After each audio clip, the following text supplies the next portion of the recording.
Hey, what's up, everyone? Welcome back to Glass Seats. This is Viddy. And my name is Mrinal, and in this episode, we are going to wrap up the NHL preseason.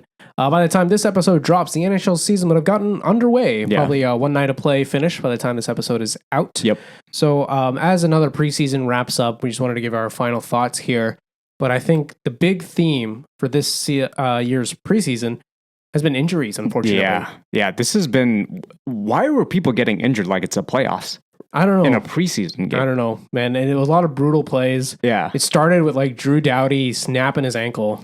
That was brutal. That was hard to watch, yeah.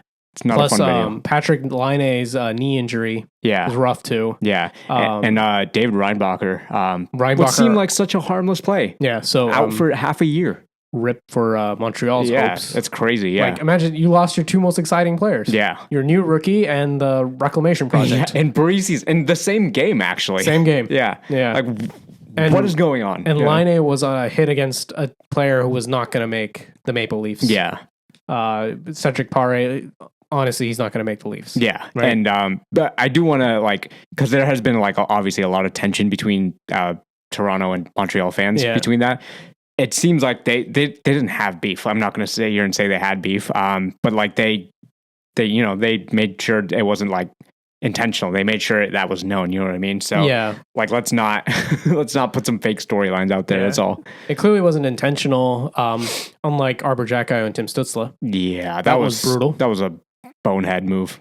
Yeah, that's just, we don't need that in the sport. I don't think. And these are only the big injuries. There's a bunch of other smaller ones. Macklin Celebrini, rookie for the Sharks. Yeah, day to day after hitting the boards hard. Yeah. John Gibson, goalie for the Anaheim Ducks, out with an appendicotomy.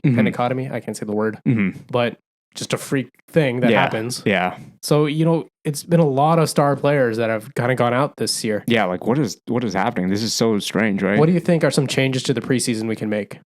Probably shorter for sure. Yeah. So if you guys don't know, that's something that apparently is on the radar for the next CBA discussions, is shortening the preseason. Yeah. The preseason just feels incredibly long for some reason. Even this year, I was like 6 to 8 games. Yeah. I was like, let's just get into it. Maybe 2 to 3, 4 max, maybe Let me ask you this. What is the purpose of the preseason? I mean, it's more for the coaches. I feel like it's more to see who's working, chemistry, what's gelling, who's a surprise. If you want to talk about surprises, Nick Robertson scoring 5 goals for Toronto this preseason. Kevin LeBanc scoring 6. Yeah, stuff like that. And just I mean, that's probably pleasant to see as a coach, but it's mostly for the coaches. Let's not bullshit ourselves here. Yeah. So they're getting their strategies together. They're trying to finalize their rosters. Yeah. But, what I've seen a lot of discussion on online and some other podcasts as well is should we separate preseason games into rosters where it's tryouts, basically, people are trying to make the roster, and then rosters for NHL vets who are trying to get warmed up. So just 2 completely different rosters? Yeah. So some games will be designated as, okay, this is NHL vet warm up. So both teams are playing their NHL rosters. And then other games are designated as tryout games, and both teams are playing their AHL rosters.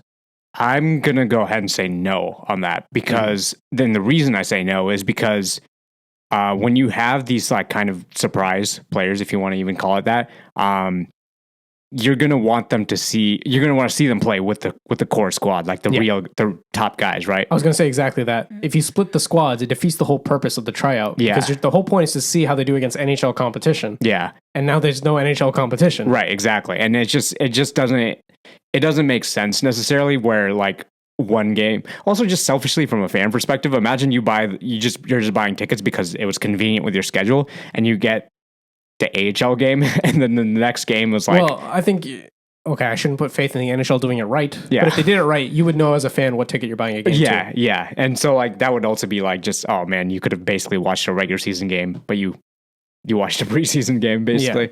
Yeah. Ideally, the price for those games would be cheaper than the price for the full roster in a perfect world, yes. But yeah, it just doesn't make sense to me, because I think you need that integration, because otherwise you have in Toronto's case, it would be the Marlies and Leafs, right? Yeah. That doesn't make sense. You want to kind of bridge the gap between the two. Yeah. See who's ready, who's not. Yeah. So then that leaves, okay, should we shorten these? Or should we just say, if you're above certain number of NHL games played, you don't play in the preseason at all or Yeah. something.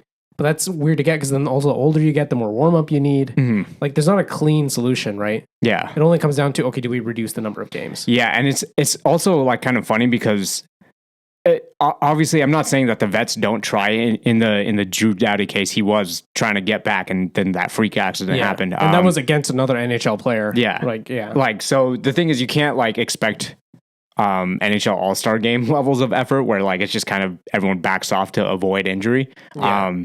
Because there's guys legitimately trying to make the team. They're going to try their ass off. You know what I mean? Yeah, that's because that's the other problem, right? That's why this whole separate the roster thing came up. If you're an NHL vet who's not really trying, just trying to get warmed up and ready for the season, versus someone who's like, this is their last shot to make the NHL, they'll throw a physical hit on you, and you might not be ready for it. Yes, you know? exactly. Yeah, and I'm not saying that was the case with Albert Xhekaj or any of these players or Cedric Perry, but I don't know. It just doesn't make sense to me. It feels like everything needs to be integrated to make it fair, make it even across it, and even give it purpose. Like otherwise, why have a let's just jump into the season.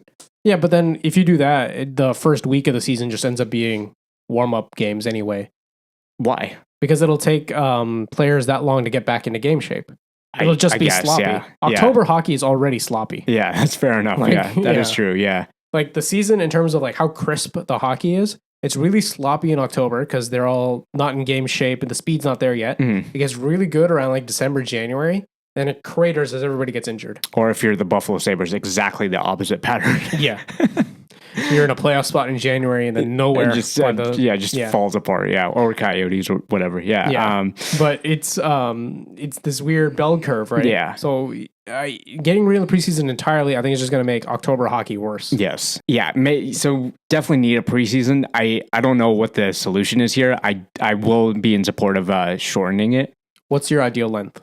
Right now it's 6 to 8 games per team. I'm 5 for every single team. Just 5. Like I'd say even go down to 3. Really? Yeah. Less than that? How many do you really need to get warmed up? 1 or 2? I have no idea. I don't play hockey. I've never played hockey. I have no idea how many. I'd be down to say 3 per team for like what we're saying, like regular preseason games. Yeah. And then 2 additional that are non-NHL rostered players only. Okay. So then you get 2 more to evaluate players, but if you've over like let's say 15 NHL games, you are eligible to play in those games. Gotcha. And I would say maybe like if you have a 50-50 split on the roster, so like 50% of your guys are people who were on the squad last year and 50% were not. So you're saying mandated? It should be 50-50 split? Yeah, it should be mandated. So like it's even for both sides. Yeah. I don't know how that works coaching wise, but like maybe it'd be interesting to tackle that. Mm-hmm. I don't know. The point is we're trying to avoid injuries like this, right? So, or just make some of them inter squad games. Yeah, I mean you could do that too. I'm sure teams already do that in training camp, but just televise it to make it a preseason game, right? Yeah, well, I'm go with that too because then they're gonna like go out of the way to not hurt. I actually really like that idea. Yeah, inter squad. The more I think about it, I was like, that makes a lot of sense. Actually. 3 regular preseason games, 2 inter squads for every team. Yeah, I'm on board with that. Hire me, Bettman. There you go.